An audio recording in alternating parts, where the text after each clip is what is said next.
America owes $38 trillion. That's the federal debt as of late 2025. The number is so large, it stops meaning anything to most people. Let me make it concrete. If you earned $1 every second, it would take you 31,688 years to accumulate $1 trillion. America owes 38 times that amount, $38 trillion in debt. And here's what makes it impossible. America adds roughly $2 trillion in new debt every single year. Every year. The government collects about $5 trillion in taxes. They spend about $7 trillion. The gap, that $2 trillion deficit, must be borrowed. So the debt grows and grows and grows. But debt is owed to someone. When you borrow money, someone lends it. When you take out a mortgage, the bank has that money. When you use a credit card, the bank is extending credit. There's always a lender and a borrower. So here's the question that seems almost too obvious to ask, but reveals something profound when you actually try to answer it. America owes $38 trillion. Who are they borrowing it from? Who has $38 trillion to lend? Who are these creditors keeping America alive, despite debts that should have collapsed any normal country decades ago? Think about that for a moment. I need to warn you about something. The answer is far stranger than most people realize. The mechanism that keeps America borrowing trillions without consequences isn't what economics textbooks describe. It's not rational creditors making sound lending decisions. It's a circular system where America borrows from entities that need America to keep borrowing, where the lender and borrower are sometimes the same entity, where money is created specifically to be lent, and where the whole structure works only as long as everyone believes it will keep working. Once you see how this actually operates, once you understand who's really keeping America afloat, you'll never look at the US economy the same way again. Let me start with the biggest creditor, because this is where the circularity becomes obvious and strange. The Federal Reserve, America's central bank, owns roughly $4.3 trillion in US Treasury securities as of late 2025, $4.3 trillion. That's about 11% of the total debt. Now think about what this means. The American government owes money to the American government's bank. The entity that creates dollars owns dollars that the government borrowed. But where did the Federal Reserve get $4.3 trillion to lend? They created it out of nothing, with keystrokes. Let me tell you how this actually works, because the mechanism is important. In 2020, when COVID hit, the US government needed to borrow trillions fast. Stimulus checks, unemployment benefits, business loans. The spending was enormous. They issued treasury bonds. But who would buy $3 trillion in bonds in a few months? The Federal Reserve did. They announced quantitative easing. Here's what that actually means. The Federal Reserve creates dollars digitally, then uses those dollars to buy treasury bonds from the government. The government issues a bond. The Fed creates money. The Fed buys the bond with the created money. The government now has money to spend. The Fed holds the bond. This isn't lending in any traditional sense. The money didn't exist before the Fed decided to buy the bond. It was created for the purpose of lending it. The Fed essentially printed $3 trillion during COVID and gave it to the government in exchange for bonds. And here's what's strange. The government pays interest on those bonds back to the Federal Reserve. But the Federal Reserve is owned by the government, so the government pays interest to itself, and then the Federal Reserve sends most of that interest back to the Treasury as profit remittance. It's a circle. The government borrows from itself using money it created itself and pays interest to itself, which comes back to itself. Think about that for a moment. Think about what it means that $4.3 trillion of America's debt is owed to an entity that created money specifically to buy that debt. But that's just the Federal Reserve. Let me tell you about the second category of lenders, because this is where it gets even stranger. Intragovernmental holdings, $7.1 trillion. $7.1 trillion. This is the government owing money to government agencies. Social Security Trust Fund holds about $2.7 trillion in Treasury bonds. Think about what this means. Workers pay Social Security taxes. That money goes into the trust fund. The trust fund is supposed to save that money for future retirees. But instead of holding cash, the trust fund buys treasury bonds. So the government takes Social Security taxes, gives the Social Security Trust Fund IOUs in the form of bonds, and spends the Social Security tax money on current operations. Then promises to pay Social Security back later when retirees need the money. It's borrowing from workers' retirement fund to pay for today's spending. Medicare Trust Fund does the same thing. About $440 billion in treasury bonds.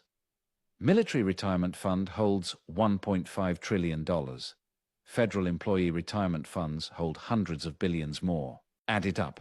The government owes $7.1 trillion to its own agencies, taken from funds that were supposed to be saved for specific purposes, but instead lent to the government to spend on other things. This is like taking money from your left pocket, lending it to your right pocket, and calling it a loan. The government is both lender and borrower. It owes the money to itself. So far, we have $4.3 trillion owed to the Federal Reserve, which created the money, and $7.1 trillion owed to government agencies, which is the government owing itself. That's $11.4 trillion. 30% of the total debt is this circular self-lending arrangement.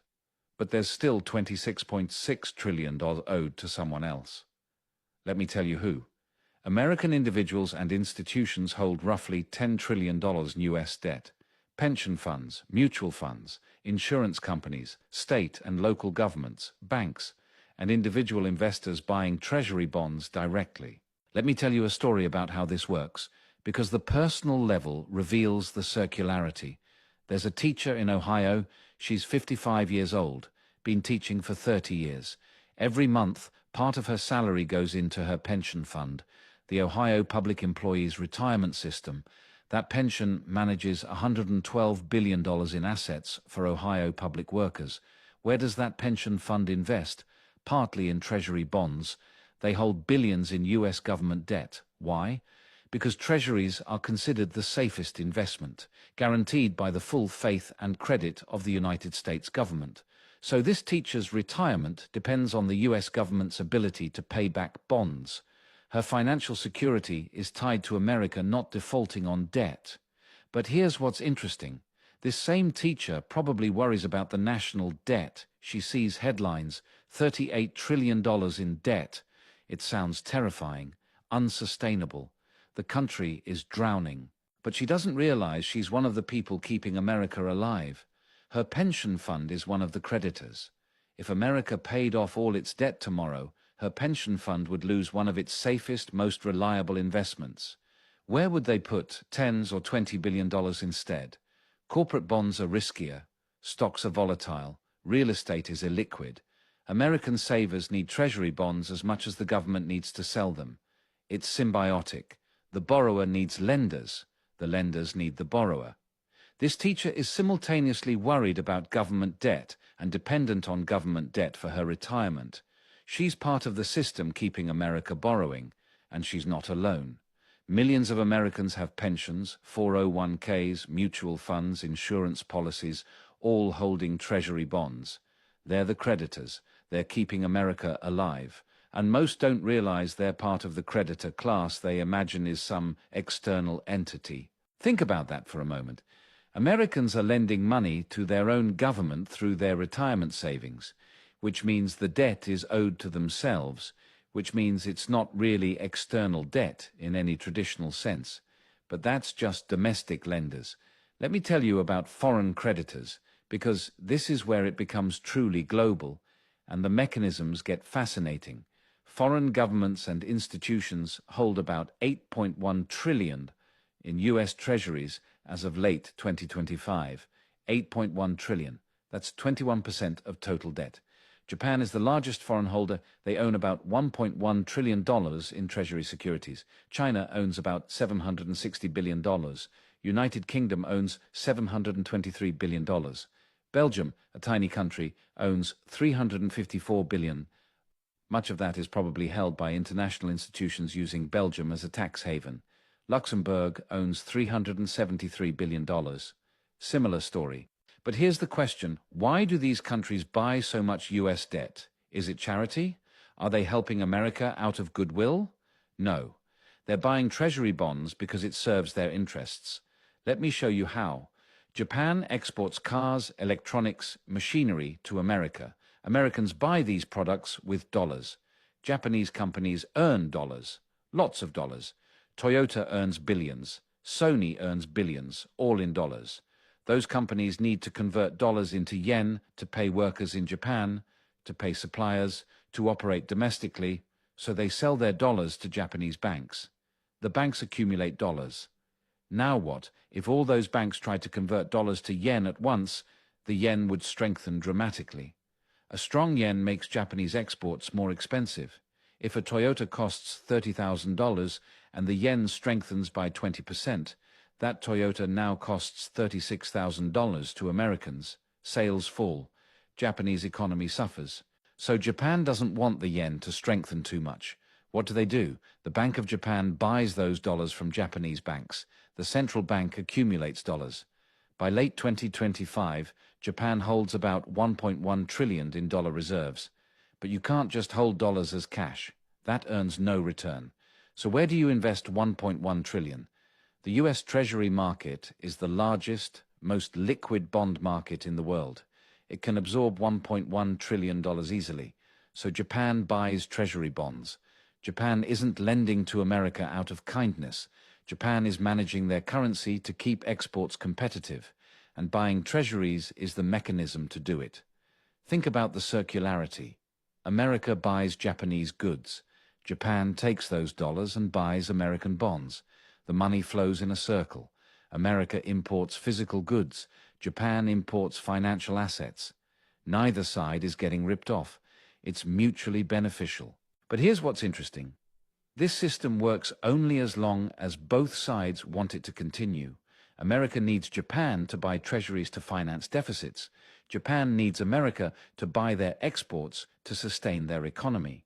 It's codependent, and that codependency is what keeps it stable. Breaking the cycle hurts both sides, so neither side breaks it. Now let me tell you about China, because their role is similar but the politics are different. China holds $760 billion in US treasuries as of late 2025. That's down from over $1.3 trillion in 2013. They've been slowly reducing holdings. Why? For years, China operated like Japan. They exported goods to America, accumulated dollars, bought treasuries. It kept the yuan weak, made Chinese exports cheap, sustained Chinese manufacturing jobs. But two things changed. First, China doesn't need to keep the yuan as weak anymore. Their economy is mature enough to handle a stronger currency. Second, and more importantly, they watched what happened to Russia in 2022. Russia held about $300 billion in dollar reserves. When they invaded Ukraine, the US and Europe froze those reserves. $300 billion just seized. Russia couldn't access their own money because it was held in Western financial systems. China learned dollar reserves are vulnerable to American political decisions. If you anger Washington, your reserves can be frozen. That's dangerous. So China is slowly diversifying, reducing treasury holdings, buying gold, building yuan-based trade systems. They're de-risking their dollar exposure. But they're doing it slowly. Why? Because dumping $760 billion in treasuries all at once would crash the bond market, which would lower the value of their remaining holdings. They'd lose money, so they reduce gradually, selling a bit each year. China is slowly extracting themselves from the role of keeping America alive. Not aggressively, not confrontationally, just steadily reducing their stake in America's survival. Think about that for a moment. One of America's largest creditors is deliberately, slowly withdrawing from that role because they see it as strategic vulnerability. But even with China reducing, foreign holdings are still $8.1 trillion. Who else is buying? Oil exporters. Saudi Arabia, UAE, Kuwait, Norway. These countries earn dollars from oil sales. They accumulate massive dollar reserves. They invest in treasuries. They hold hundreds of billions collectively. But here's what's changing. Some of these oil exporters are now selling oil to China in yuan, not dollars. Saudi Arabia joined BRICS. They're diversifying away from pure dollar dependence, which means they'll accumulate fewer dollars, which means they'll buy fewer treasuries. The mechanism that recycled oil money into US debt is weakening, not broken, but weakening, and that makes treasury financing harder. Now let me show you what all these pieces together reveal about who's really keeping America alive. Federal Reserve, 4.3 trillion, created money to lend.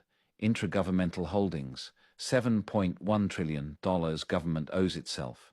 Domestic individuals and institutions, 10 trillion, Americans' retirement savings. Foreign holders, $8.1 trillion on trade partners recycling dollars. Other domestic, $8.5 trillion, banks, corporations, other entities. Add it up, $38 trillion, but notice what's missing. There's no external creditor with independent money who chose to lend to America. Every category has circular or symbiotic reasons for holding US debt. The Fed created money specifically to lend. The government owes itself. Americans hold treasuries in retirement accounts because they need safe assets. Foreign countries buy treasuries because they accumulate dollars from trade and need somewhere to invest them. Nobody is keeping America alive out of charity or rational calculation that America is a great credit risk. Everyone is keeping America alive because they're trapped in systems that require them to keep lending. The Fed can't stop buying without crashing bond markets. Government agencies can't stop holding treasuries without finding other investments for trillions. American savers can't avoid treasuries because alternatives are worse. Foreign countries can't dump treasuries without destroying their own reserve values. Everyone is locked in, and as long as everyone is locked in, the system perpetuates itself. But here's what's terrifying. The system works only as long as everyone believes it will keep working. It's belief-dependent, confidence-based. If foreign countries lose confidence and sell treasuries, yields spike, interest costs explode, fiscal crisis ensues. If domestic savers lose confidence and flee to other assets, same result. If the Fed loses credibility and people stop trusting the dollar, inflation surges, the currency collapses. The whole structure rests on confidence, and confidence is fragile. Let me tell you what happens if confidence breaks even slightly. Imagine China sells another $200 billion in treasuries over 2 years. Not dumping, just steady selling. Other countries watch. They think maybe we should reduce exposure too. Japan sells $100 billion, oil exporters sell $50 billion. That's $350 billion in reduced demand. To attract other buyers, treasury yields must rise, maybe from 4.5% to 5.5%, 1 percentage point. On 38 trillion in debt, a 1 percentage point increase in average borrowing costs adds $380 billion to annual interest payments. Remember, America is already paying $1.05 trillion in interest. Add $380 billion, that's $1.43 trillion. At that level, interest costs consume 29% of federal tax revenue, nearly 1/3. Defense spending gets slashed, or entitlements get cut, or taxes rise dramatically. All options are politically toxic. Or the government doesn't cut spending. They pressure the Fed to create more money. The Fed complies, creates another $2 trillion to buy treasuries, but that causes inflation, maybe 6% sustained inflation. Dollar weakens, imports become expensive, living standards fall. Either path, the system breaks. And the break comes from a small loss of confidence. $350 billion in selling out of $8.1 trillion in foreign holdings, just 4%. That's enough to trigger crisis. The system is stable only as long as everyone believes it's stable, and belief can evaporate quickly. Now let me tell you why this makes America's situation unique, and why it's both a superpower and incredibly vulnerable simultaneously. America can borrow $38 trillion and pay $1 trillion annually in interest without defaulting because everyone accepts dollars. The debt is denominated in dollars. America can always print more dollars to pay the debt. Other countries can't do this. When Argentina borrows in dollars and can't pay back, they default. When Greece borrowed in euros, they faced crisis because they couldn't print euros. But America borrows in dollars and can print dollars. This is exorbitant privilege. The ability to borrow in your own currency means you can always pay debts by creating money. Default is technically impossible, but the privilege has a catch. If you create too much money, inflation surges. The currency loses value. Creditors get paid back in devalued currency. That's effective default, even if it's not technical default. So America is trapped between two bad options if creditors withdraw. Option 1, slash spending, raise taxes, face recession and political backlash. Option 2, print money, pay debts, face inflation and currency devaluation. Neither option preserves American prosperity. Both lead to lower living standards. The only way to avoid this choice is for creditors to keep lending, for the Fed to keep buying when others won't, for Americans to keep holding treasuries in retirement accounts, for foreign countries to keep recycling trade dollars into bonds. Everyone must keep lending, and that's exactly what's happening, not because it's rational, because everyone is trapped in a system where continuing to lend is the least bad option. America is drowning in $38 trillion of debt, but the creditors keeping America alive aren't doing it out of strength. They're doing it because they're locked into systems where they have no better alternative. The Fed can't stop, government agencies can't stop, American savers can't stop. Foreign countries are slowly reducing, but can't stop completely without destroying their own positions. So America keeps borrowing, creditors keep lending, the debt keeps growing, and everyone hopes confidence never breaks, because if it does, the whole structure collapses. This isn't sustainable, everyone knows it, but sustainable isn't the goal. Survival is, one more year, one more budget, one more auction. Keep the system going through today and worry about tomorrow when it arrives. America is drowning in debt, and the creditors keeping America alive are drowning with them, locked together in a system nobody can escape without mutual destruction. That's not strength, that's mutual vulnerability disguised as stability. And watching it unfold, watching debt grow, while everyone pretends it's manageable, watching creditors locked into lending because they're trapped, I can't decide if it's brilliant or terrifying. Probably both. Think about that for a moment.